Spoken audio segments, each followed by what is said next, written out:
হযরত আনাস রাদিয়াল্লাহু তাআলা আনহু হতে বর্ণিত হাদিস, কোন মানুষ যদি দুনিয়াতে এমন কোন জায়গায় কোন আমল করে, এমন কোন পাথরের মধ্যে আমল করে যেই পাথরের কোন জানালা নাই, কোন দরজা নাই, একেবারে আটকানো, ওই পাথরের মধ্যেও কোন মানুষের যদি কোন আমল থাকে, কিয়ামতের দিন সেই আমল হাজির করবে কে?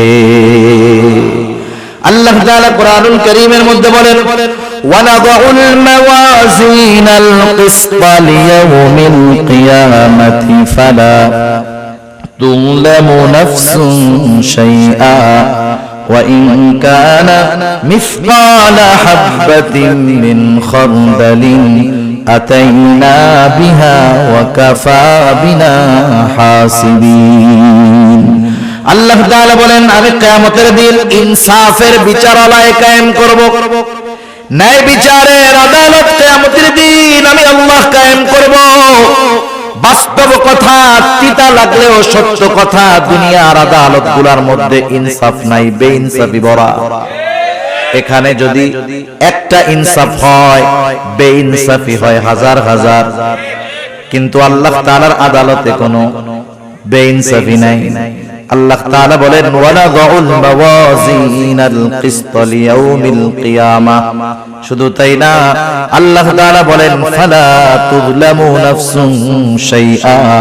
সেই দিন কারো প্রতি সামান্য কোনো জুলুমও করা হবে না।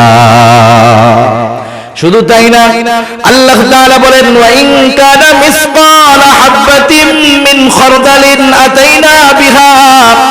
দুনিয়াতে যদি কেউ কোন সরিষা দানা পরিমাণ আমল করে, আতাইনা বিহা, ওইটারেও আমি হাজির করব। সুবহানাল্লাহ। আল্লাহ তাআলা বলেন, শুধু হাজির করব তা নয়, ওই আমলের ব্যাপারে হিসাব গ্রহণ করা হবে। আল্লাহ তাআলা বলেন, এত হিসাব কে করবে? আল্লাহ জবাব দেন, কাফা বিনা হাসিবিন। হিসাব নেওয়ার জন্য আমি আল্লাহই যথেষ্ট। হযরত লোকমান সন্তানদের এই কথা শিক্ষা দিচ্ছে, বাজার তুমি হয়তো আমার সামনে পীর সাহেব হয়ে থাকবা, কিন্তু তুমি যখন রাত্রে বেলা রুমের মধ্যে দরজা আটকাইবা, ওয়াইফাই লাইনটা দিবা, গুনাহ করবা, পাপ করবা, আমার সামনে তো তোমার মতো ভালো ভদ্র আর কেউ নাই। তুমি আমার অগোচরে যায় অপরাধ করবা, গুনাহ করবা, মনে কইরো না যে আল্লাহ তাআলা দেখবে না, আল্লাহ সব দেখবে।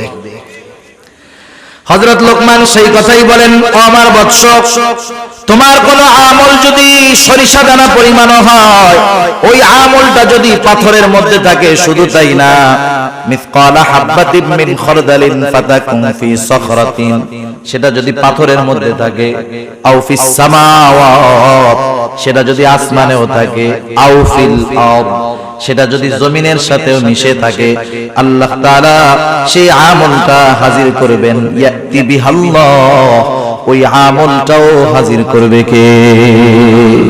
প্রত্যেকটা নবী হিকমতওয়ালা, কোনো সন্দেহ নাই, কিন্তু হযরত লুকমান আলাইহিস সালাম কেন হিকমত গ্রহণ করলেন, নবুয়ত গ্রহণ করলেন না? ওনাকে যখন প্রশ্ন করা হলো, উনি তখন বললেন, শোনো, নিঃসন্দেহে নবুয়ত এটা অনেক সম্মানজনক একটা কাজ, কিন্তু আল্লাহ সুবহানাহু ওয়া তাআলা আমাকে নিজের থেকে নবুয়তের জিম্মাদারি দেন নাই, বরং আমাকে অপশন দিয়েছেন।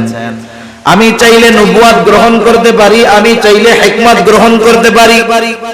নবুয়ত যদি আমি গ্রহণ করতাম, এই নবুয়তের যেই জিম্মাদারি, যেই দায়িত্বটা ছিল, যদি কখনো এই দায়িত্বের ভিতরে কোনো কমতি পড়তো, কোনো ত্রুটি বিচ্যুতি হতো, আল্লাহ তাআলার কাছে এই ব্যাপারে আমার জবাবদিহিতা করতে হতো।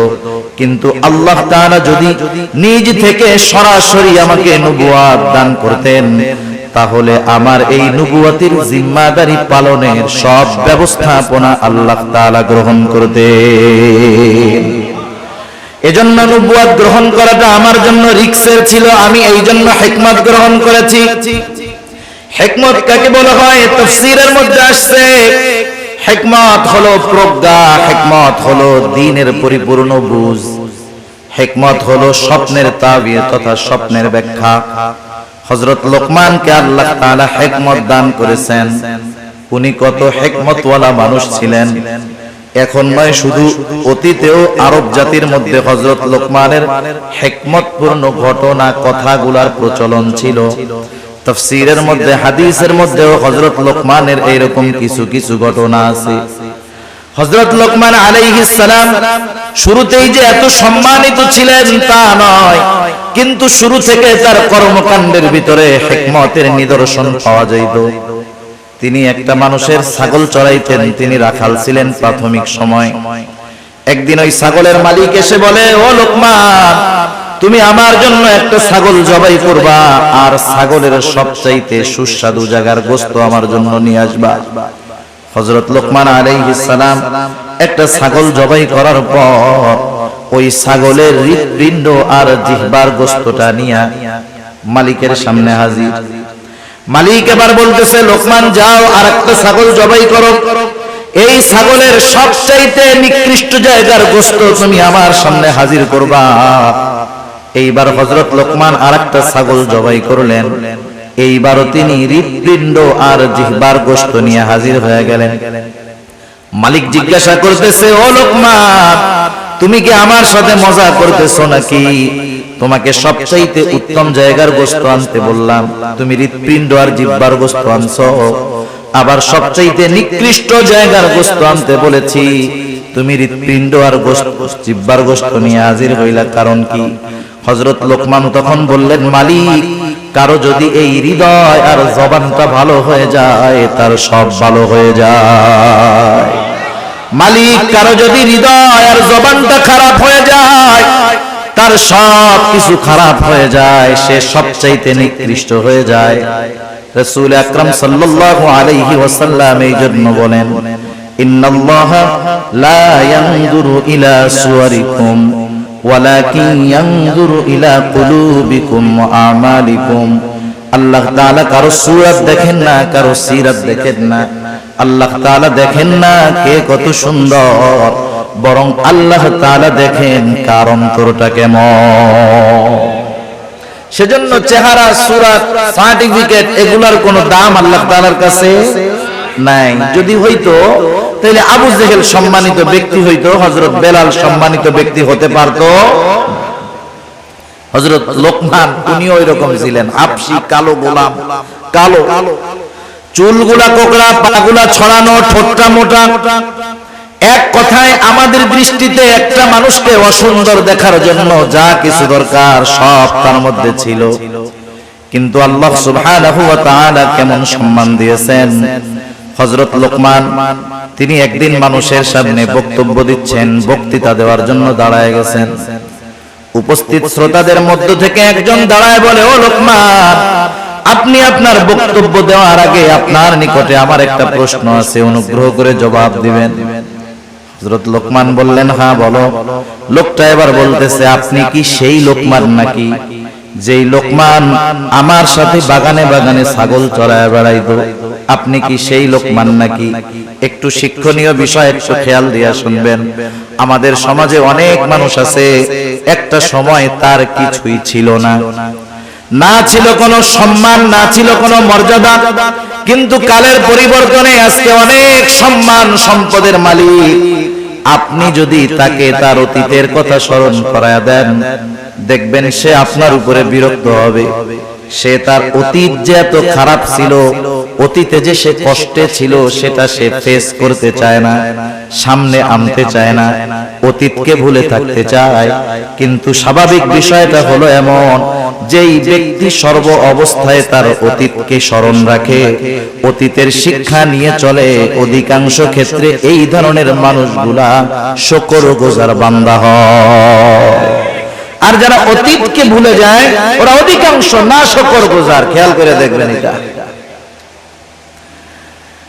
বনি ইসরাইলের 3 লোকের ঘটনা আছে না? একটা ছিল টাকলা, আরেকটার কুষ্ঠ রোগ, আরেকটা হলো চোখে দেখতো না, কানা। আল্লাহ তাআলা পরীক্ষা করতে চাইছেন। প্রথম জনের টাক ঠিক করে দিয়েছেন, ওরে একটা উট দিছে। আরেকজনের কুষ্ঠরোগ ছিল, কেউ কাছে যাইতো না, আল্লাহ তাআলা ফেরেশতা দিয়ে ঠিক করায় দিলেন। এরপরে তারা একটা গরু দিলেন, সে এক সময় অনেক গরুর মালিক, উটওয়ালা অনেক উটের মালিক। আরেকটা ছিল অন্ধ, আল্লাহ তাআলার পক্ষ থেকে চোখ ঠিক হলো, সে একটা ছাগল পাইলো, তার ছাগলে আল্লাহ বরকত দিলেন, অনেক ছাগল হয়ে গেল। আগের দুইজনকে আবার পরীক্ষা করার জন্য এই তিনজনের কাছে ফেরেশতা আসলো। প্রথম দুইজন কি জবাব দিছে? ফেরেশতা এসে বলছে, আমি মুসাফির, আমার একটা উট দাও, আমি জানি আমার গন্তব্যে পৌঁছাইতে পারি। সে কি কইছে? সে বলছে, আরে মিয়া দেওয়া যাবে না, সমস্যা আছে। এবার ফেরেশতা তাকে মনে করায় দিয়েছে, ওই অতীত, যাই তুমি তো টাকলা ছিলা, তোমার কাছে কেউ আসতো, কেউ তোমার কাছে ভিড়তো না, আফসোস করতা শুধু আর বলতা, আরে আমার চুল যদি গজাইতো কত ভালো হইতো। আল্লাহ তাআলা তোমার চুল গজায়া দিলেন, তোমাকে উট দিলেন, উটের মধ্যে বরকত দিলেন, তুমি অতীতকে ভুলে গেছো? বলে না, এগুলো আমার আগের থেকেই ছিল। কি কইছে? আগের থেকেই ছিল। ফেরেশতা এবার বলছে, আল্লাহ তাআলা তোমার যদি আগের অবস্থায় তোমারে ফিরায় দিক, এবার তার নেয়ামত চলে গেছে, আগের অবস্থায় ফিরে গেছে। পরের জন যে কুষ্ঠরোগী, তারও একই অবস্থা, অতীতকেও স্বীকার করছে। কিন্তু যেই লোকটা অন্ধ, তার কাছে যখন যায় বলল, আমি একটা ছাগল চাই, মুসাফির বলল, আল্লাহর বান্দা, তোমার যতগুলা লাগে তুমি নিয়ে যাও, কোনো অসুবিধা নাই, কারণ এক সময় আমার কিছু ছিল না, এগুলা আমাকে আল্লাহ তাআলা দিয়েছে। সেই জন্য শুকরগুজার বান্দা, অতীতকে যারা স্মরণ রাখে, অধিকাংশ ক্ষেত্রে তারা হয়। আমাদের সমাজে আমাদেরকে যদি আমাদের কারো অতীত এরকম থাকে, আর কেউ যদি লোক সম্মুখে আমার ওই দুর্বল অতীতটাকে স্মরণ করায় দেয়, আমি তাকে থ্রেট মাইরা, ভারী মাইরা বসায়া দিব। কিন্তু হযরত লোকমান এমনটা করেন নাই, তিনি সহসা জবাব দিয়ে দিয়েছেন, হ্যাঁ তুমি ঠিক বলেছো, আমি সেই লোকমান যে এক সময় বাগানে বাগানে ছাগল চড়াইতো। সম্মান কমে গেছে অতীত স্বীকার করায়। হযরত লোকমানকে এবার ওই লোকটা প্রশ্ন করতেছে, লোকমান, তাহলে এই পর্যায়ে আপনি যে আসলেন, কোন গুণের কারণে আপনি আসলেন, কোন কারণে আল্লাহ তাআলা আপনাকে এত মর্যাদা দিলেন? হযরত লোকমান বললেন, শোনো, সত্যবাদিতা, আমানতদারিতা, অহেতুক কথাবার্তা থেকে আমি বিরত থেকেছি। আমি মনে করি এই সবের কারণে আল্লাহ রাব্বুল আলামিন আমাকে এই সম্মান দিয়েছে।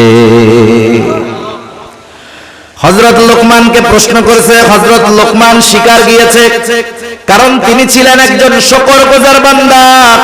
আল্লাহ তাআলা হযরত লোকমানের ব্যাপারে সেই জন্য বলেন, ওয়ালাকাদ আতাইনা লোকমানাল হিকমাতা আনিশকুর লিল্লাহ, আমি লোকমানকে হিকমত প্রদান করেছি, আনিশকুর লিল্লাহ, যাতে সে আল্লাহ তাআলার শুকরগুজার করে, আল্লাহ তাআলার কৃতজ্ঞতা প্রকাশ করে। এখান থেকে এক নম্বর শিক্ষণীয় আমাদের জন্য হলো, আমরা যখন কোন নেয়ামত প্রাপ্ত হব, যখন কোন নেয়ামত পাবো, আমরা শুকর আদায় করব কার? আল্লাহ তাআলার শুকরিয়া আদায়। বলেন তো, আমরা যদি শুকরিয়া আদায় না করি, আল্লাহ তাআলার কৃতজ্ঞতা প্রকাশ যদি আমরা না করি, আল্লাহ তাআলার সম্মান কমে যাবে? কমবে না। আল্লাহ তাআলার যদি শুকর আদায় আমরা না করি, আল্লাহ তাআলার সম্মান কমবে না।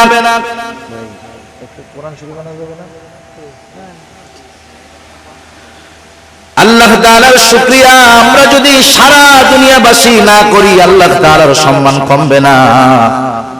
আর যদি তামাম দুনিয়ার মানুষ আল্লাহ তাআলার কৃতজ্ঞতা প্রকাশ করে, আমাদের শুকরিয়ার কারণে আল্লাহর ইজ্জত বাড়বেও না। তাইলে শুকরিয়া আদায় করলে আল্লাহ তাআলার কোনো লাভ নাই, না করলে আল্লাহ তাআলার কোনো ক্ষতিও নাই। এজন্য আল্লাহ তাআলা বলেন, ওয়ামান ইয়াশকুরু ফাইন্নামা ইয়াশকুরু লিনাফসি, যে কৃতজ্ঞতা প্রকাশ করে সে সেটা তার নিজের জন্যই করে। কারণ মানুষ যদি নেয়ামত পাওয়ার পর নেয়ামতের কৃতজ্ঞতা আদায় করে, তার নেয়ামতের মধ্যে প্রবৃদ্ধি দান করেন কে?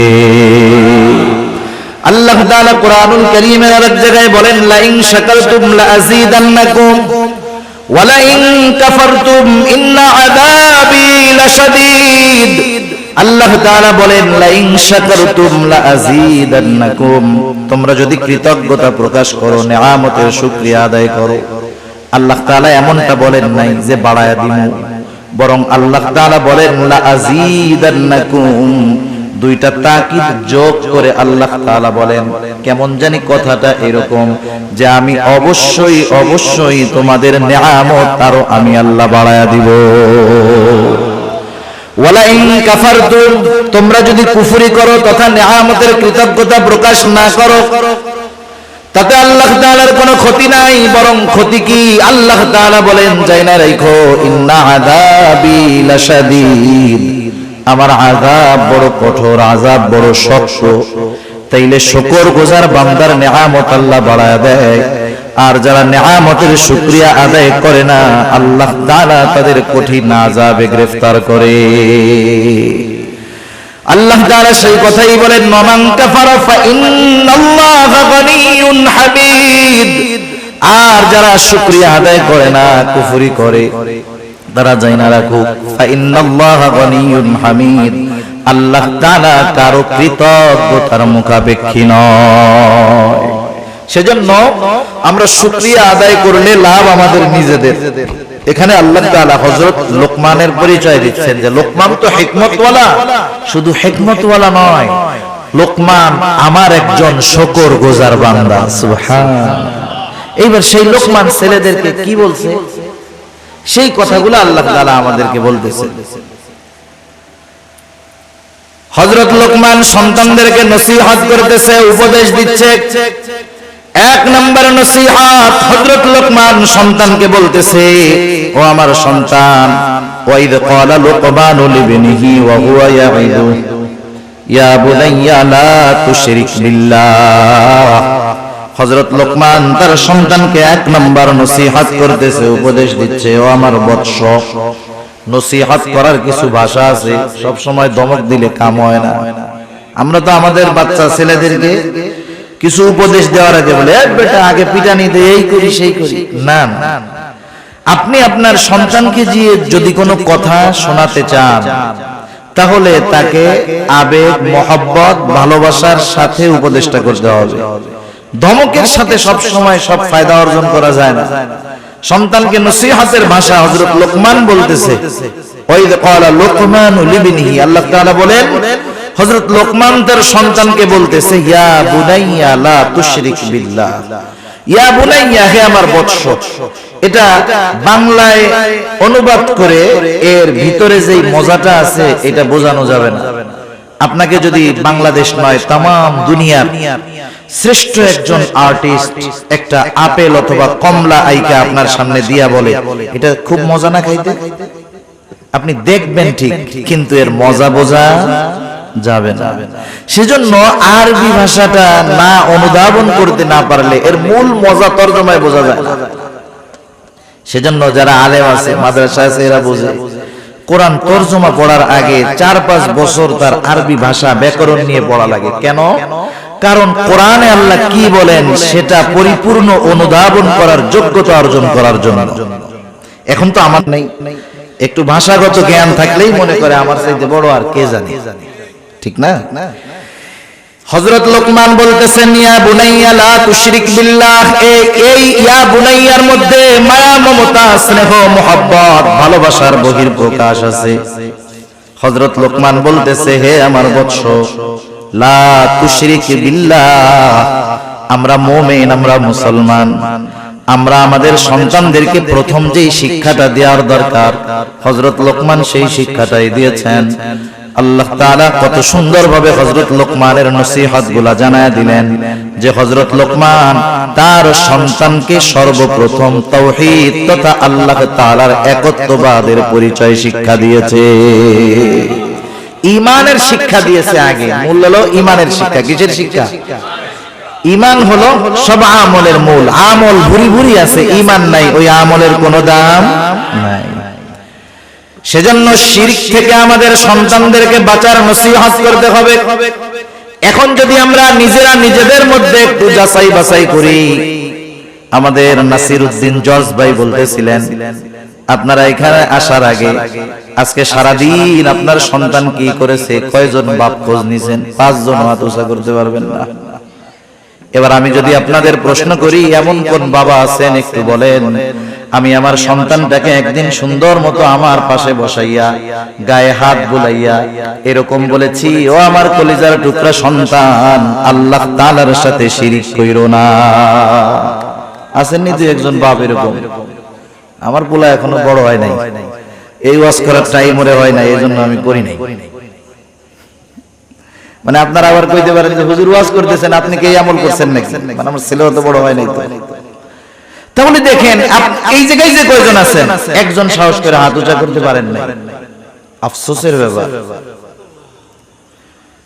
একটু চিন্তা করেন না কি হবে অবস্থা, কবরে যাওয়ার পরে ওই পোলা কি দিবে? দেওয়ার আছে কিছু? বরং ওই পোলা আপনি আমল করতেছেন, ওই ছেলে জাহান্নামে যাওয়ার কারণ হইতে পারে। হযরত লোকমান সন্তানকে বলতেছে, ইয়া বুনাইয়া লা তুশরিক বিল্লাহ, হে আমার বৎস, তুমি আল্লাহ তাআলার সাথে শিরক কইরো না। কেন শিরক করবা না? ইন্নাশ শিরকা লাযুলমুন আযীম, শিরক হলো মহা অন্যায়, মহা জুলম। প্রত্যেকটা গুনাহ, প্রত্যেকটা পাপ জুলম, কিন্তু সবচাইতে বড় জুলম হলো আল্লাহর সাথে শিরক করা।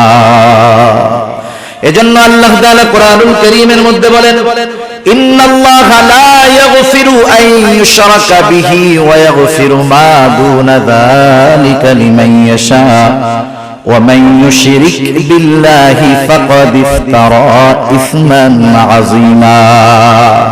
আল্লাহ তাআলা জানায় দিয়েছেন, ইন্নাল্লাহা লা ইয়াগফিরু আন ইউশরাকা বিহি, নিশ্চয় আল্লাহ তাআলা তার সাথে যে শিরক করে তাকে আল্লাহ তাআলা ক্ষমা করবে না। আল্লাহ তাআলা বলেন, ওয়া ইয়াগফিরু মা দুনা যালিকা লিমান ইয়াশা, শিরক ছাড়া যদি কেউ কোনো অন্যায় করে আল্লাহ তাআলা যাকে চান তাকে তিনি ক্ষমা করে দিবেন। কিন্তু যে শিরক করলো সে কি অপরাধ করলো? আল্লাহ তাআলা বলেন, ওয়া মান ইউশরিক বিল্লাহি ফাকাদ ইফতারা ইসমান আযীমা, যে আল্লাহ তাআলার সাথে শিরক করলো, ফাকাদ ইফতারা ইসমান আযীমা, সে এক মহা পাপের সূচনা করলো।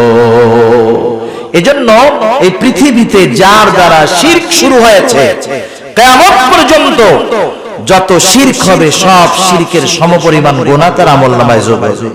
যেমন আদম আলাইহিস সালামের এক সন্তান যে হত্যা করছে, হত্যাকারী যেটা, কিয়ামত পর্যন্ত পৃথিবীতে যত অন্যায়ভাবে হত্যা সংঘটিত হবে সব হত্যার গুনাহ তার আমলনামায় যোগ হয়ে যাবে। নাউযুবিল্লাহ। সেজন্য আল্লাহ আমাদেরকে শিরক থেকে বাঁচার তৌফিক দান করুন। আল্লাহ তাআলা আমাদেরকে সকল প্রকার শিরক থেকে বেঁচে থাকার তৌফিক দান করুক, সবাই বলি আমিন। সেজন্য আমাদের দ্বারা যেন নতুন কোন শিরকের আবির্ভাব না ঘটে। এই যে অনেক সময় নতুন নতুন মাজার গজায়, শুনছেন না আপনারা? রাত্রের মধ্যে মাজার উঠে যায় একবার, কয়দিন পরে ওই জায়গায় সেজদা দেওয়া, এইসব অপরাধ শুরু হয়। যাদের মাধ্যমে এগুলো শুরু হলো, যতদিন ওইখানে ওই অপকর্ম চলবে তাদের আমলনামায় ওই গুনাহ যোগ হতে থাকবে। আল্লাহ তাআলা এরপর আরেক জায়গায় বলেন, ইন্নাল্লাহা লা ইয়াগফিরু আন ইউশরাকা বিহি ওয়া ইয়াগফিরু মা দুনা যালিকা লিমান ইয়াশা ওয়া মান ইউশরিক বিল্লাহি ফাকাদ যাল্লা যালালান বাঈদা। আল্লাহ তাআলা জানায় দেন, শিরক ছাড়া তিনি সব গুনাহ ক্ষমা করে দিবেন। শুধু তাই না, যারা শিরকের সাথে জড়িত হয়ে যায় তারা বহুত বড় পথভ্রষ্ট হয়ে যায়, তারা সিরাতে মুস্তাকিমের পথ থেকে বিচ্যুত হয়ে জাহান্নামের পথের পথিক তারা হয়ে যায়। আল্লাহ তাআলা বলেন, ফাকাদ যাল্লা যালালান বাঈদা, তারা বহুত বড় পথভ্রষ্ট হিসাবে পরিণত হয়। শুধু তাই না, আল্লাহ তাআলা কোরআনুল কারীমের আরেক জায়গায় বলেন, মান ইউশরিক বিল্লাহি ফাকাদ হারামাল্লাহু আলাইহিল জান্নাতা ওয়া মাওয়াহুন নার ওয়া মা লিয-যালিমিনা মিন আনসার। আল্লাহ রাব্বুল আলামিন বলেন, মান ইউশরিক বিল্লাহ, যে আল্লাহ তাআলার সাথে শিরক করে, ফাকাদ হারামাল্লাহু আলাইহিল জান্নাহ, আল্লাহ তাআলা তার জন্য জান্নাতকে হারাম করে দেয়। যারা শিরক করে তাদের জন্য জান্নাত হারাম। জোরে বলেন, তাদের জন্য জান্নাত কি? হারাম, হারাম। শুধু তাই না, আল্লাহ তাআলা বলেন, ওয়া মাওয়াহুন নার ওয়া মা লিয-যালিমিনা মিন নাসীর। আল্লাহ তাআলা বলেন, জাহান্নাম এটা কতই না নিকৃষ্ট আবাসস্থল, তাদের জন্য কোনো সাহায্যকারী নাই। আল্লাহ তাআলা যারা শিরক করে তাদের ব্যাপারে একটা উপমা দেন। আল্লাহ তাআলা বলেন, ওয়া মান ইউশরিক বিল্লাহ ফাকাআন্নামা খাররা মিনাস সামা ফাতাখতাফুহু আত-তায়রু আও তাহওয়ি বিহির রিহু ফি মাকানিন সাহিক। আল্লাহ তাআলা বলেন, মান ইউশরিক বিল্লাহ, যে আল্লাহ তাআলার সাথে শিরক করে, ফাকান্নামা খাররা মিনাস সামা, সে কেমন জানি আসমান থেকে পতিত হয়। আল্লাহ তাআলার জিম্মাদারি তার উপর থেকে উঠে যায়, সে আসমান থেকে পতিত হলো। ফাকান্নামা খাররা মিনাস সামা ফাতাখতাফুহু আত-তায়রু, একটা পাখি তারে সো মাইরা নিয়ে গেল। আও তাহউই বিহির রিহু ফি মাকানিন সাহিক, অথবা প্রচন্ড ঝড় বাতাস তাকে দূরবর্তী অজানা কোন জায়গায় নিক্ষেপ করলো। তার মানে যেই ব্যক্তি শিরক করে সে তার আমল সপ্তবাদ হয়, জাহান্নামের ঠিকানা তার হয়, জান্নাত হারাম হয়। আল্লাহ তাআলা উপমা দিয়ে বুঝাইলেন সে একেবারে ধ্বংস হয়ে যায়, নিঃশেষ হয়ে যায়, শেষ তার সব, জিন্দেগি বরবাদ, আখিরাত বরবাদ। সেজন্য আমরা কখনো চাই না যে আমাদের সন্তানেরা জাহান্নামী হোক, কেউ চায় না, কেউ চায় না। সেজন্য আমরা আমাদের সন্তানদেরকে বোঝাবো যে আল্লাহর সাথে শিরক কইরো না, কারণ শিরক সবচাইতে বড় জুলম, আর শিরক করলে সবচাইতে বেশি বেজার হন আল্লাহ রাব্বুল আলামিন। এটা হযরত লোকমানের প্রথম নসিহত। এরপরে আল্লাহ সুবহানাহু ওয়া তাআলা এই নসিহতের পরে নিজে কিছু নসিহত করেছেন। সময় সুযোগ হইলে ওইটা আমরা শেষে বলবো। আজকে শুধু হযরত লোকমানের নসিহতগুলো আমরা শুনি, একটু খেয়াল রাখবো, মুখস্থ করার চেষ্টা করব। এক নাম্বার নসিহত, হযরত লোকমান তার সন্তানকে কার সাথে শিরক করতে মানা করেছে। দুই নাম্বার, এবার সন্তানকে উদ্দেশ্য করে হযরত লোকমান বলতেছে, ইয়া বুনাইয়া ইন্নাহা ইন তাকু মিসকালা হাববাতিন মিন খারদালিন ফাতাকুন ফি সাখরাতিন আও ফিস সামাওয়াতি আও ফিল আরদি ইয়াতি বিহাল্লাহ। আল্লাহর সাথে শিরক করবা না, পাপ করবা না, শিরক করবা না। শুধু তাই না, এবার আল্লাহ তাআলা কতটা সূক্ষ্মদর্শী, তার মানে আল্লাহ তাআলা আমাদেরকে কতটা দৃষ্টির ভিতরে রাখেন। হযরত লোকমান সন্তানকে সেটা বুঝাইতেছেন। প্রত্যেকটা বাচ্চা যদি ছোট থেকে তার মা বাবা বাচ্চাকে যদি শিক্ষা দেয় আল্লাহ তাআলার ব্যাপারে, ওই বাচ্চার মগজে ওই বিশ্বাসটা ঢুকে যায়, সে সব সময় ওই বিশ্বাসের উপরে অটল থাকে। হযরত লোকমান সন্তানকে এবার কি বলতেছে, ইয়া বুনাইয়া ইন্নাহা ইন তাকু মিসকালা হাববাতিন মিন খারদাল। একটু খেয়াল দিয়ে শুনেন, বলতেছে, হে আমার বৎস, ইন্নাহা সেই জিনিসটা, ইন্নাহা সেই জিনিসটা, কোন জিনিসটা? মুফাসসিরিনে কেরাম দুইটা মত পাওয়া যায়। এক নাম্বার হলো এই ওই জিনিসটার দ্বারা উদ্দেশ্য হলো কোন পাপ।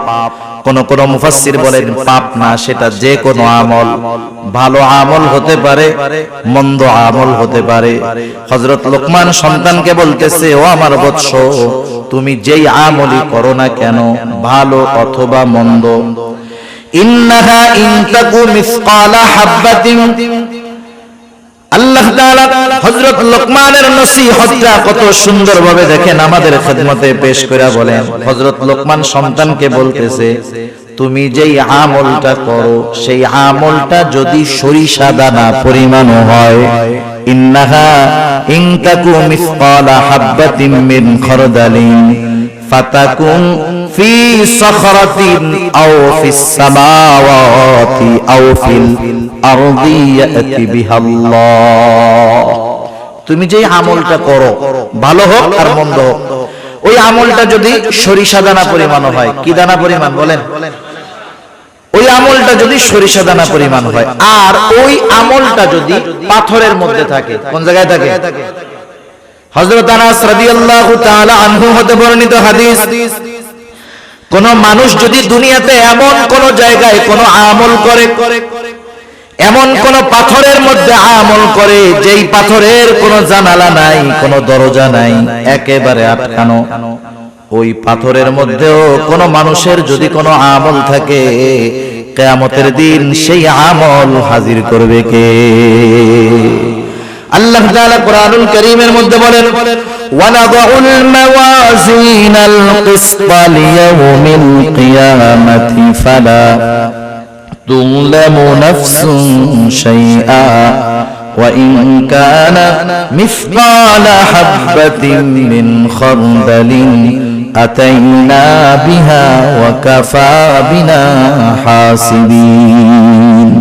আল্লাহ তাআলা বলেন আমি কিয়ামতের দিন ইনসাফের বিচারালয় কায়েম করব, ন্যায় বিচারের আদালত কিয়ামতের দিন আমি আল্লাহ কায়েম করব।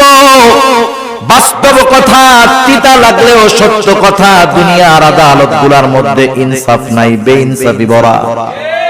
এখানে যদি একটা ইনসাফ হয়, বেইনসাফি হয় হাজার হাজার, কিন্তু আল্লাহ তাআলার আদালতে কোনো বেইনসাফি নাই। আল্লাহ তাআলা বলেন ওয়ানাদাউল মাওয়াজিনাল কিসতা লিয়াউমিল কিয়ামাহ, শুধু তাই না, আল্লাহ তাআলা বলেন ফালা তুযলামু নাফসুন শাইআ, সেই দিন কারো প্রতি সামান্য কোনো জুলুমও করা হবে না। শুধু তাই না, আল্লাহ তাআলা বলেন ওয়া ইন কানা মিসকালা হাববাতিন মিন খারদালিন আতাইনা বিহা, দুনিয়াতে যদি কেউ কোনো সরিষা দানা পরিমাণ আমল করে আতাইনা বিহা, ওইটারও আমি হাজির করব। সুবহানাল্লাহ। আল্লাহ তাআলা বলেন শুধু হাজির করব তা নয়, ওই আমলের ব্যাপারে হিসাব গ্রহণ করা হবে। আল্লাহ তাআলা বলেন এত হিসাব কে করবে? আল্লাহ জবাব দেন কাফা বিনা হাসিবিন, হিসাব নেওয়ার জন্য আমি আল্লাহই যথেষ্ট।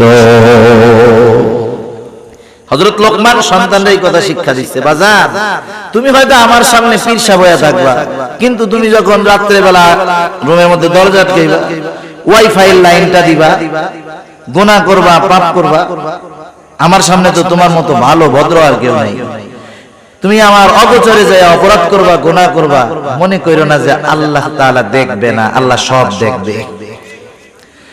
হযরত লোকমান সেই কথাই বলেন, ও আমার বৎস, তোমার কোন আমল যদি সরিষা দানা পরিমাণ হয়, ওই আমলটা যদি পাথরের মধ্যে থাকে, শুধু তাই না, মিসকালা হাববাতিন মিন খারদালিন ফাতাকুন ফি সখরাতিন, সেটা যদি পাথরের মধ্যে থাকে, আও ফিস সামাওয়াত, সেটা যদি আসমানেও থাকে, আও ফিল আরদ, সেটা যদি জমিনের সাথেও মিশে থাকে, আল্লাহ তাআলা সেই আমলটা হাজির করবেন। ইয়াতি বিহাল্লাহ, ওই আমলটাও হাজির করবে কে?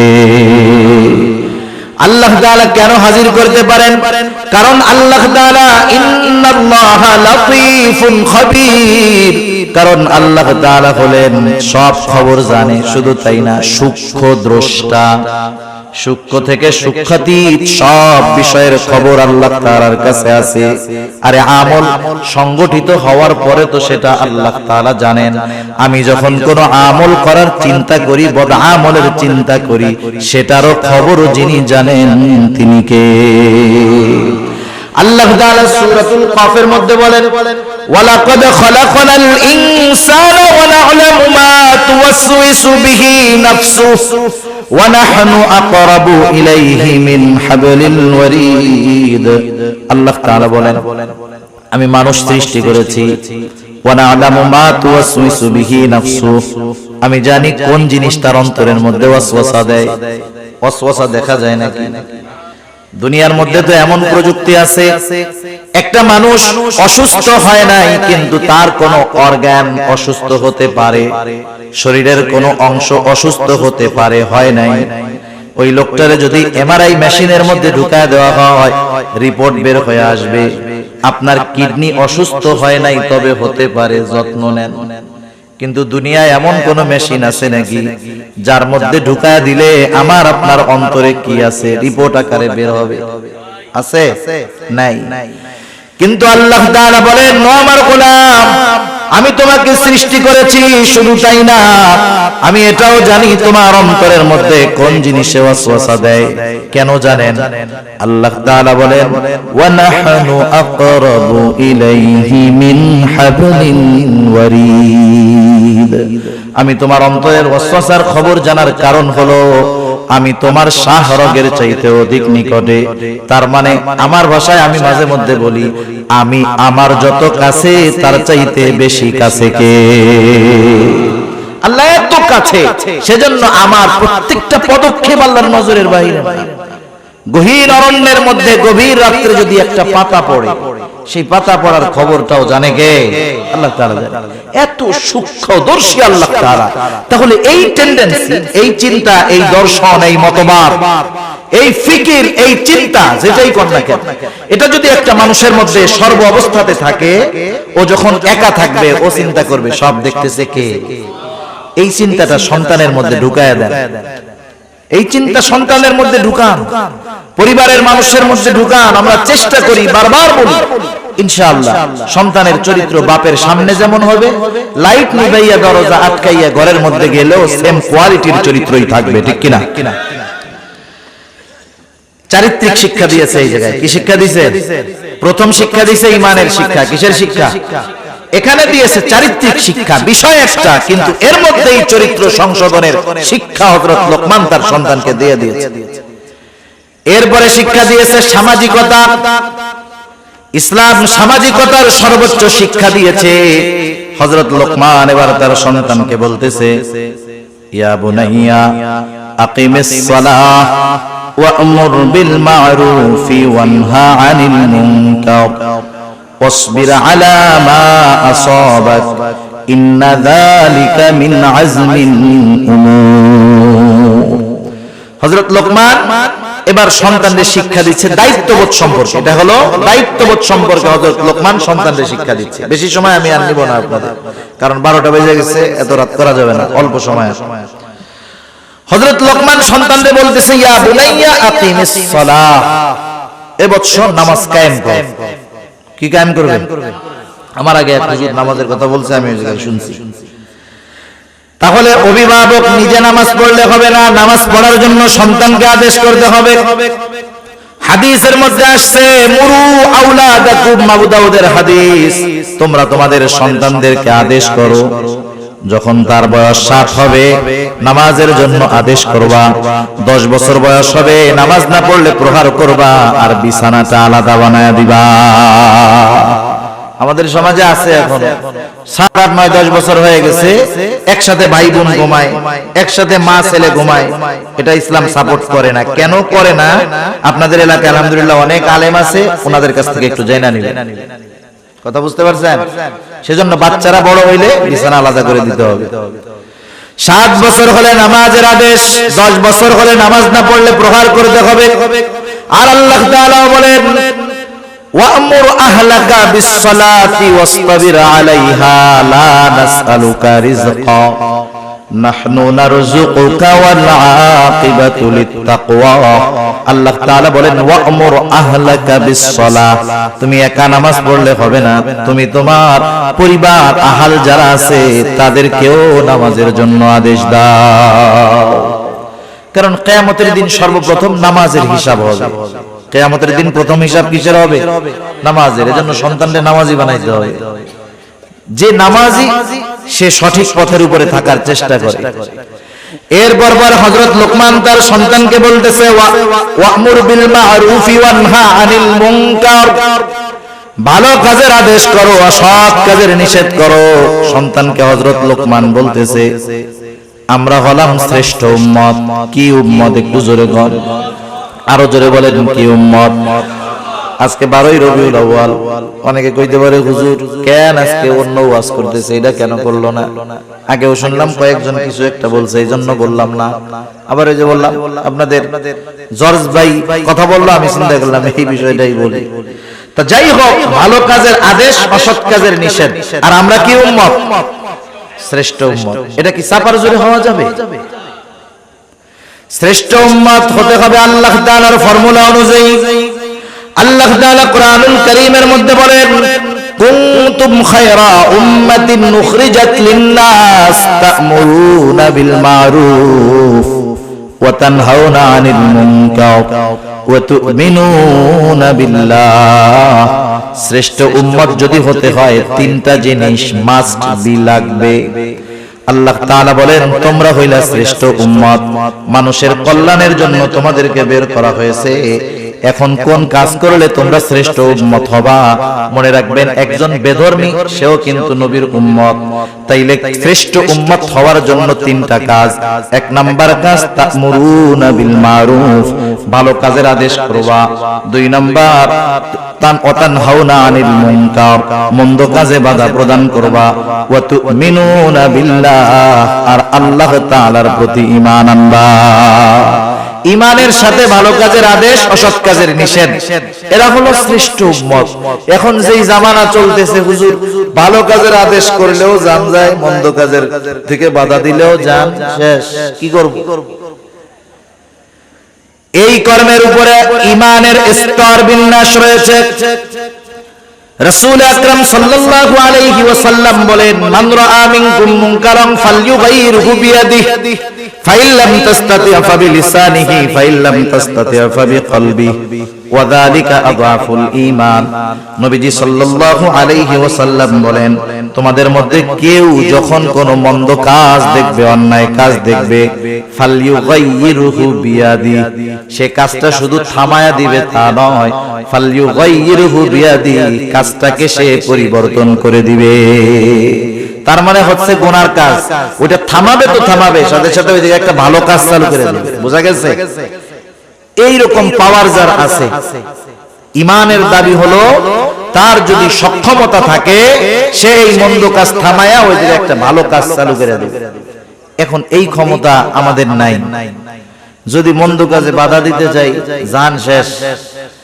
নবীজি বলেন, ফাইন লাম তাসতাতি ফাবিলিসানিহি, সে যদি ওই মন্দ কাজকে বাধা দিয়া পরিবর্তন করতে অক্ষম হয়, সে জবানের দ্বারা বাধা প্রদান করবে, নিষেধ করবে। নিষেধটা সে যে কোনো ভাবে করতে পারে, কারণ দাওয়াতের বহুত পদ্ধতি আছে। একই কাজ যদি আপনার ছেলে করে, আপনি তাকে বাধা দিয়া ধোলাই মন মতো দিতে পারবেন, কিন্তু পাশের একজন যদি করে, আপনি ধমক দিতে পারবেন, মাগার ধোলাই দিতে পারবেন না, কারণ ওই জায়গায় ওই পাওয়ার আপনার নাই। সেই জন্য ক্ষেত্র বিশেষ দাওয়াতের পদ্ধতি হলো, কিছু কিছু জায়গায় শক্ত ভাষায় দাওয়াত হবে, কিছু কিছু জায়গায় নরম ভাষায় দাওয়াত হবে। এই জন্য নবীজির বয়ান তথা খুতবার মধ্যে কখনো পাওয়া যাইত তিনি রাগান্বিত স্বরে বক্তব্য দিতেন, নবীজির চেহারাগুলা লাল হয়ে যাইত। আবার কিছু কিছু সময় নবীজি বক্তব্য দিতেন, সাহাবারা কান্নায় জর্জরিত হয়ে যাইত।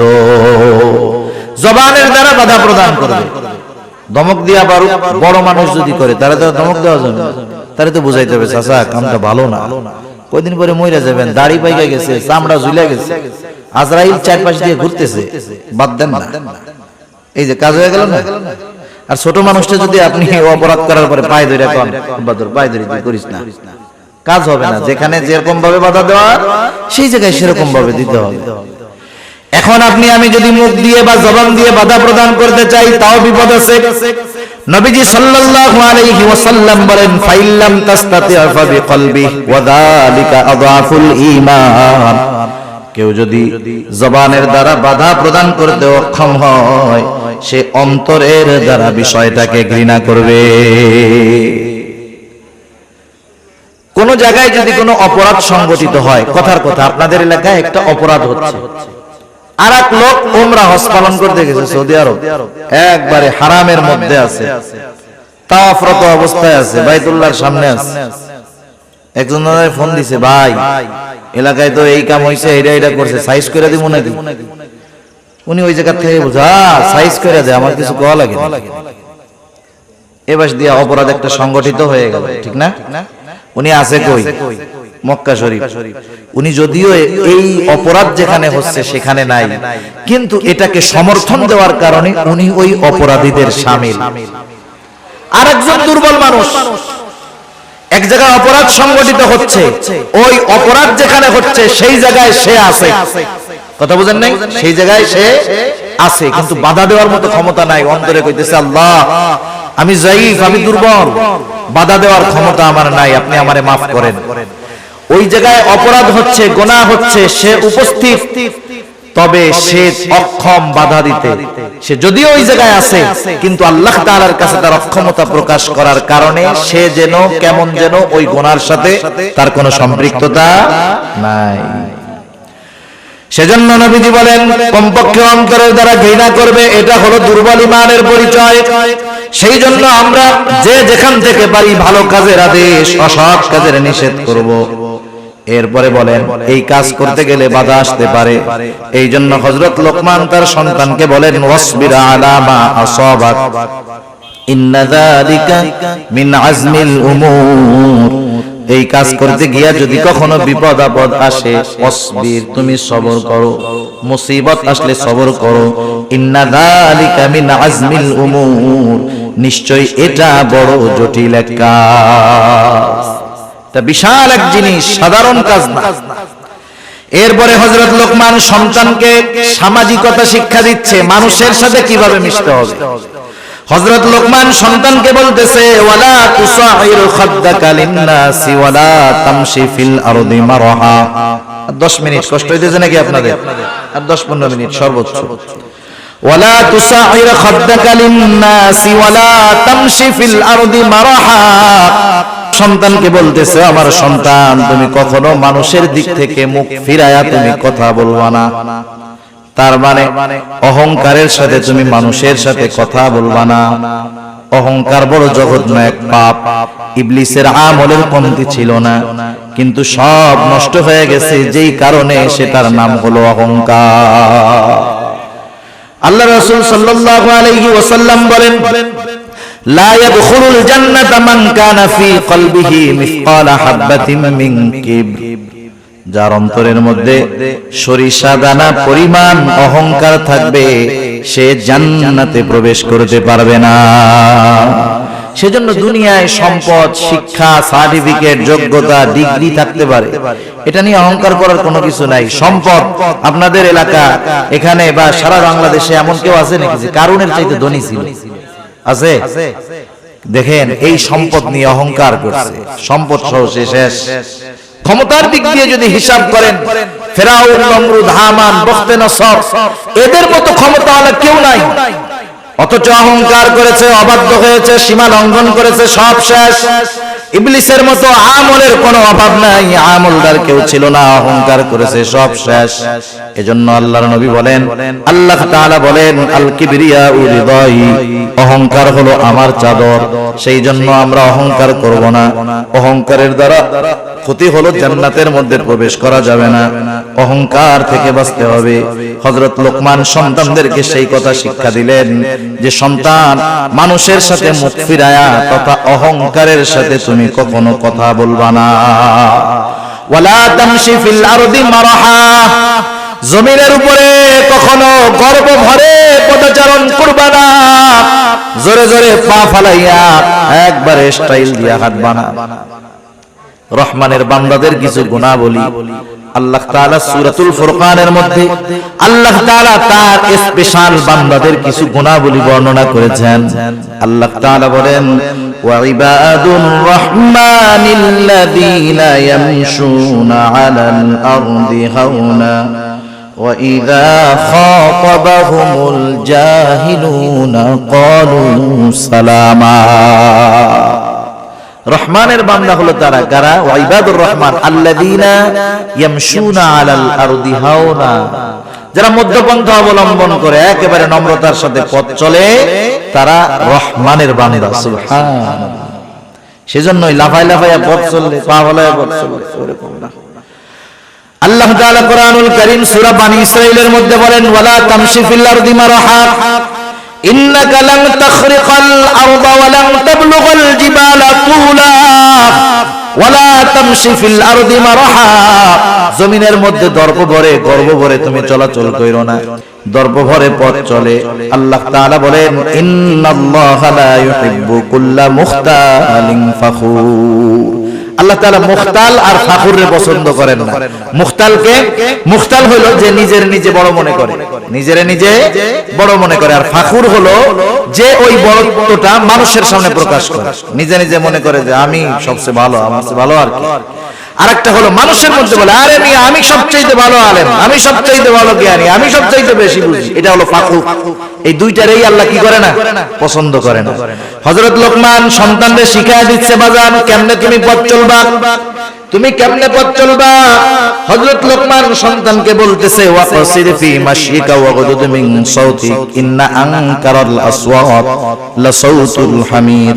হযরত লোকমান সন্তানকে বলতেছে তুমি জমিনের মধ্যে মধ্যম পন্থা অবলম্বন করে হাঁটবা, অতি দ্রুত গতিতে হাঁটবা না, ইহুদি খ্রিস্টানদের মতো আস্তে আস্তে হাঁটবা না, মধ্যম পন্থা অবলম্বন করে হাঁটবা। আর একটা উপদেশ শিক্ষা দিল যে তুমি তোমার কণ্ঠস্বরকে একটু নিচু কইরা রাখবা। ওয়াগদুদ মিন সাউতিক, তুমি তোমার কণ্ঠস্বরকে উচ্চ আওয়াজে কোনো আওয়াজ করবা না, কণ্ঠস্বরকে নিম্নে রাখবা। আল্লাহ তাআলা কত সুন্দর দেখেন এই উচ্চ কণ্ঠস্বর যাদের, বিনা কারণে মাঝে মধ্যে অনেক মানুষ আছে ধমক দিয়া ওঠে, আছে না? গলাটা বড় যদি রাখতে পারে 10 জনের মধ্যে ঝগড়া যখন লাগে মনে করে আমার চাইতে আর কে বড়, আবার পরে এসে এই বেটা ওই জায়গায় আমার গলাই শুধু শোনা গেছে, জানো আর কারো কথাই শোনা যায় না। আল্লাহ তাআলা বলে তুই হলে গাধা। কি বলেন? ইন্না আনকারাল আসওয়াতি লাসাউতুল হামির, নিশ্চয় গাধার আওয়াজ সর্বনিকৃষ্ট আওয়াজ। এগুলো সামাজিকতার শিক্ষা দিয়েছে কত সুন্দরভাবে হযরত লোকমান তার সন্তানকে। নৈতিকতার শিক্ষা, ঈমানের শিক্ষা, গুনার থেকে বাঁচার শিক্ষা, মানুষের সাথে চলাচল আচরণের শিক্ষা হযরত লোকমান সন্তানকে দিয়েছে। বাবা হিসেবে উনি যেমন নসিহত করেছেন, অনুরূপ ভাবে আমাদের প্রত্যেকের উচিত যারা বাবা হয়েছেন, যারা হবেন, এই নসিহতগুলো জানা, আবেগ মহব্বত ভালোবাসার সাথে সন্তানদেরকে এই নসিহতগুলো করা। আল্লাহ তৌফিক দান করুক, সকলে বলি আমিন। দোয়া হয়ে যাবে। একটা মসজিদ, এই মসজিদের উদ্যোগে মাহফিল আপনারা জেনে মজিদ। আল্লাহুম্মা বারিক আলা মুহাম্মাদিন ওয়া আলা আলি মুহাম্মাদিন কামা বারাকতা আলা ইব্রাহিম ওয়া আলা আলি ইব্রাহিম ইন্নাকা হামিদুম মাজিদ। الحمد لله رب العالمين والعاقبة للمتقين والصلاة والسلام على خير خلقه محمد وعلى آله وأصحابه أجمعين. ربنا ظلمنا أنفسنا وإن لم تغفر لنا وترحمنا لنكونن من الخاسرين. ربنا آتنا في الدنيا حسنة وفي الآخرة